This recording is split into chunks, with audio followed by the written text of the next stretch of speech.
Welcome to vidonko.com। আমি সঙ্গীতা, তোমাদের ম্যাথসের teacher. চলো দেখা যাক কি প্রবলেম আছে সলভ করার জন্য।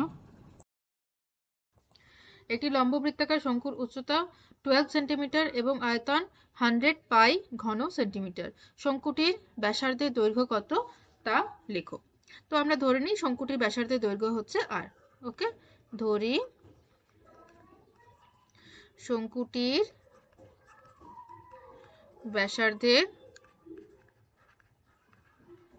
দৈর্ঘ্য হচ্ছে r। ওকে, r সেন্টিমিটার। ওকে, ব্যাসার্ধের দৈর্ঘ্য যদি 8 সেন্টিমিটার হয় এবং শঙ্কুর উচ্চতা বলছে যে 12 সেন্টিমিটার, তো তাহলে আয়তন কত হবে? আয়তনের ফর্মুলা হচ্ছে 1/3 পাই r square h। Okay, so that is equal two 1/3 pi r square into 12। তো এটা যদি 12, ওকে সরি, দিস উইল বি 12। ওকে, তো এটা যদি আমরা ক্যান্সেল করি তাহলে হচ্ছে 4 পাই আর স্কোয়ার।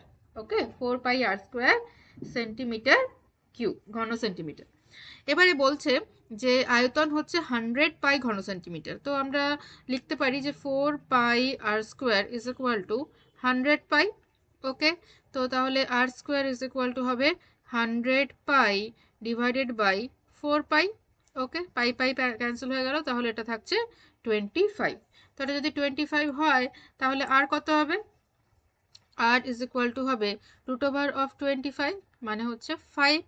ওকে, তাহলে ব্যাসার্ধের দৈর্ঘ্য হচ্ছে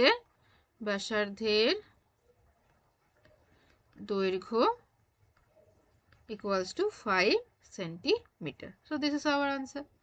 thank you for watching vidonko.com। অঙ্কের আরও প্রবলেম এবং সলিউশনের জন্য আমাদের ওয়েবসাইট অবশ্যই ব্রাউজ করো।